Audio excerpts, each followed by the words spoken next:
It's unsettling how the shape of my life could become so unrecognizable after 20 years with the same person. Sitting here now, I'm 35, married for 15 of those years to my wife, who's the same age. We've got two kids, 12 and 14, and I love them more than I ever knew I could love anyone.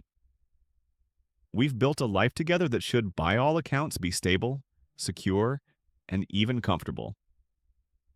But for the past 3 years, my marriage has felt like a slowly sinking ship, and this last year has been the darkest yet.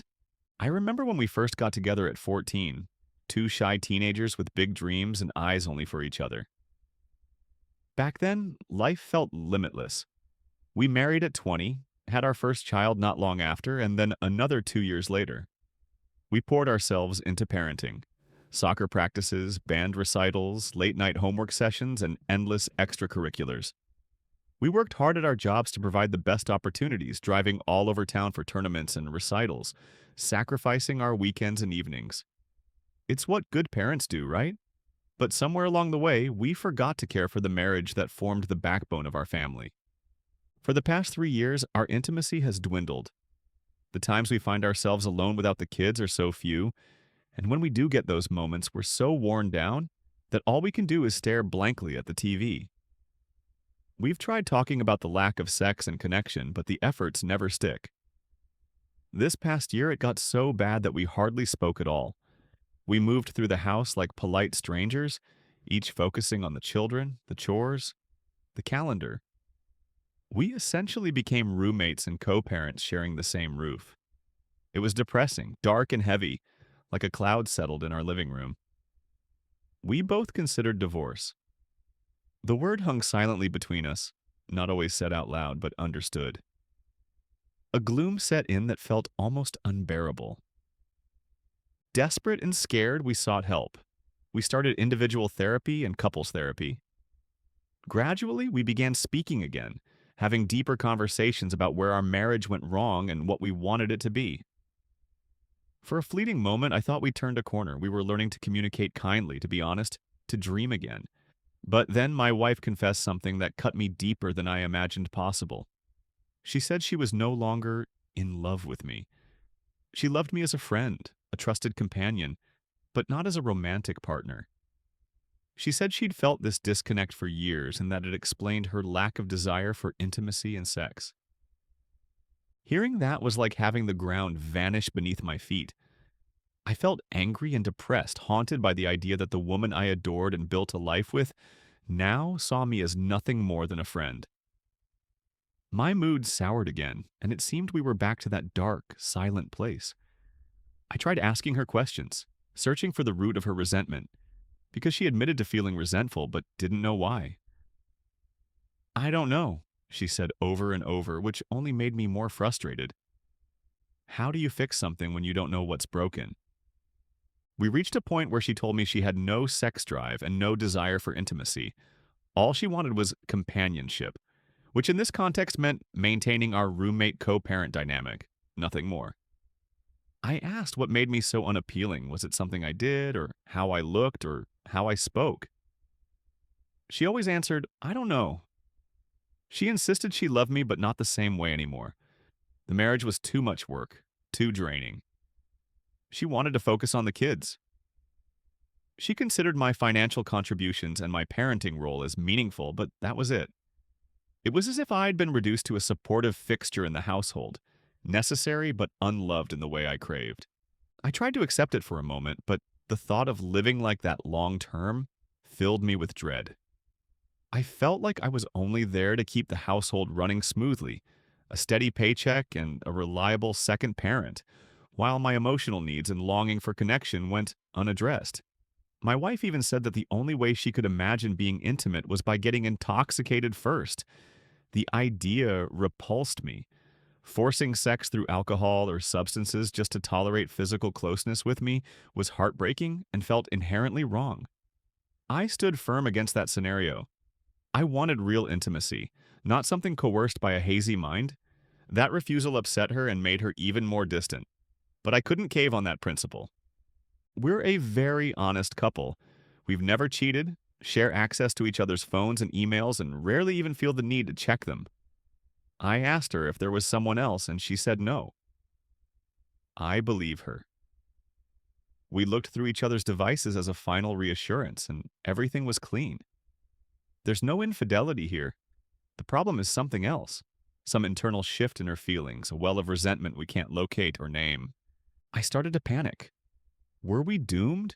Could we save this? I was still going to therapy, still talking to her about possible solutions. We came across a concept called the 180, a method some people use when their spouses become distant and unloving.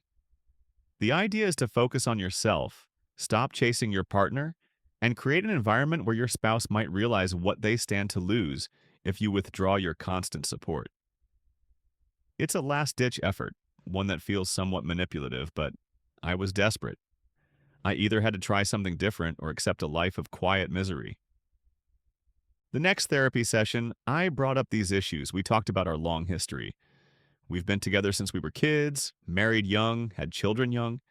We never got the chance to party, to travel, to experience youthful freedoms. We skipped straight to adulthood with all its responsibilities. The therapist encouraged my wife to admit her feelings of loss, to let go of the guilt and see what she might regret.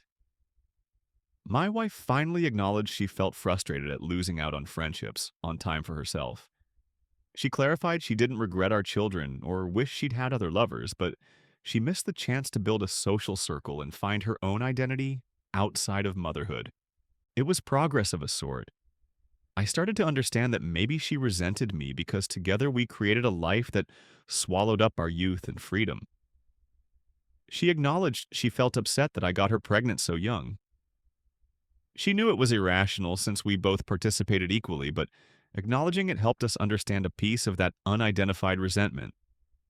But when it came time to decide what next, she still insisted she had no desire for sex or romantic intimacy right now, just companionship. I told her plainly I wouldn't accept that long term. I needed a real partner who tried to fix our problems and maintain a loving, physical connection. If she couldn't do that, I didn't see how we could remain married. I reminded her I loved her deeply and wanted this to work, but I wouldn't live as roommates indefinitely. If this dynamic persisted, divorce would be inevitable. The session ended in tears and uncertainty. I left the room feeling discouraged but also determined. I decided to implement the 180 approach. That night, I explained I was going to respect her chosen arrangement. Just companions, co-parents, friends. But I would not pretend I was okay with it. I would no longer exert effort to maintain something she didn't value. She agreed quietly and went to bed. The next day, I became more distant. I stopped offering help with her personal tasks and declined when she asked for favors unrelated to the kids. This shocked her. She grew upset, accusing me of being petulant. I calmly reminded her that this was the dynamic she wanted. We would share a home, raise our children, but nothing else. I wouldn't be her emotional safety net if she wouldn't offer me love and partnership in return. Within days, she grew visibly stressed. She tried to discuss her feelings, but I kept my guard up, polite but detached. She cried one evening, telling me she was worried about me and our marriage. I told her plainly I was just honoring the arrangement she preferred and focusing on myself, just as she seemed determined to do. It hurt to be distant because I still loved her and wanted to comfort her, but I knew if I did, I'd just enable the same old pattern where I give everything and get nothing back. A week into this new approach, things started to shift on her end.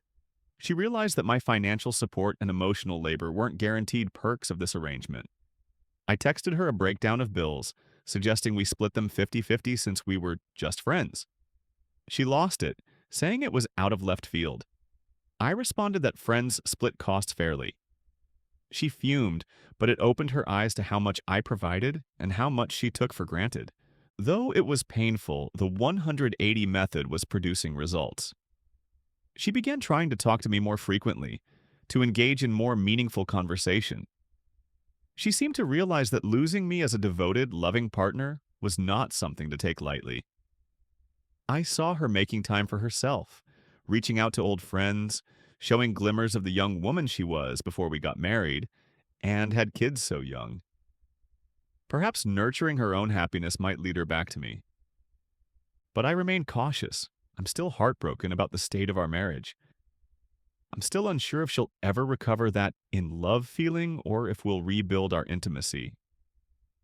We continue with couples therapy, and I hold onto a thin thread of hope that we might rekindle something genuine. If not, I'm prepared to accept that we tried our best.